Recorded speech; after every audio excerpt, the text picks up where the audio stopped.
Now streaming from Meetings by Mail, an all-new edition of the Vascular Imaging Educators Workshop.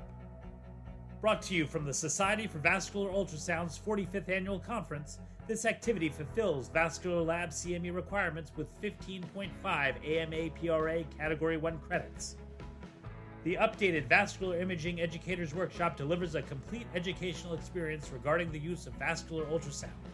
Lessons provided by more than 40 experts from the SVU will benefit all involved in the diagnosis and treatment of vascular disease.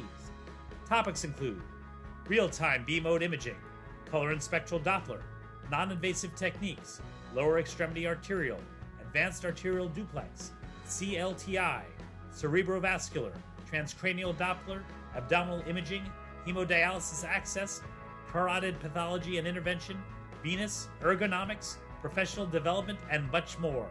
Let's take a closer look. So now looking at this from the Vascular Lab stand-up point of view, so I think most of us can agree whenever we're performing surveillance, these are on endographs that fall within the infrarenal segment of the aorta, so that is below the renal arteries.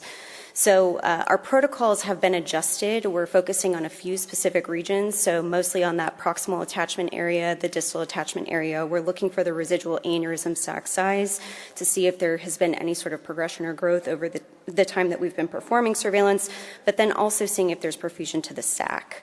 So, meet your Vascular Lab CME requirements. The all-new Vascular Imaging Educators Workshop is available now at meetingsbymail.com.